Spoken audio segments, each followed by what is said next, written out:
Je ressens à quel point c'est précieux de vivre des moments de cinéma ensemble, de partager des moments dans les salles. C'est assez magique, ça nous manquait beaucoup, quoi. Ça fait du bien de revenir. Hein. Ouais, vraiment. Ce qui se passe à la semaine de la critique, c'est les gens ne le savent peut-être pas, mais c'est très important parce qu'on y découvre des nouvelles voix, on y découvre des nouvelles façons d'envisager le cinéma. Je sais que vous, en tant qu'actrice, vous allez beaucoup vers les nouveaux réalisateurs ou les nouvelles réalisatrices. En quoi c'est important pour vous ? C'est très important parce que c'est vrai que oui, la semaine de la critique, c'est les premiers, les deuxièmes films, donc c'est souvent des gens qui sont dans une nécessité, dans une urgence de passer à la réalisation et donc il y a des petits joyaux qui en sortent.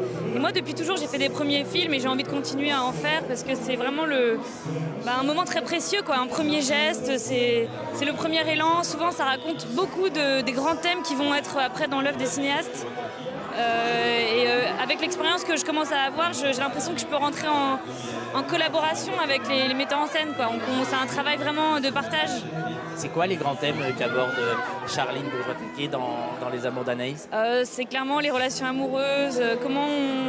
C'est une jeune femme qui est à la fois très réfléchie, très cérébrale dans le film et qui en même temps est complètement débordée par ses émotions et par ses élans amoureux. Et donc voilà, elle essaye de gérer ce paradoxe chez elle entre un grand besoin de contrôle et en même temps quelque chose de très animal, de très viscéral.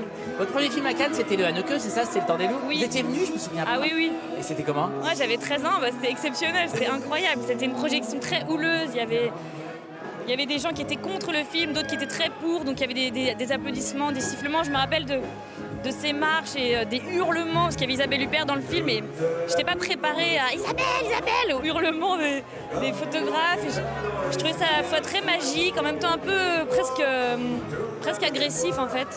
Mais c'est un très joyeux moment en même temps. Enfin, je veux dire, c'est une sorte de folie, une folie joyeuse, quoi. Et puis il y a la salle, surtout cette salle, c'est vraiment un lieu unique. Et à chaque fois que je viens à Cannes, même à la semaine de la critique, à la quinzaine des réalisateurs, je mets un point d'honneur à voir un film dans cette salle parce que c'est comme, il y a quelque chose de sacré, quoi. Cet écran, il est vraiment impressionnant. Et il s'y passe toujours des choses spéciales. Il y a une émotion particulière. C'est toujours exceptionnel, quoi, vraiment.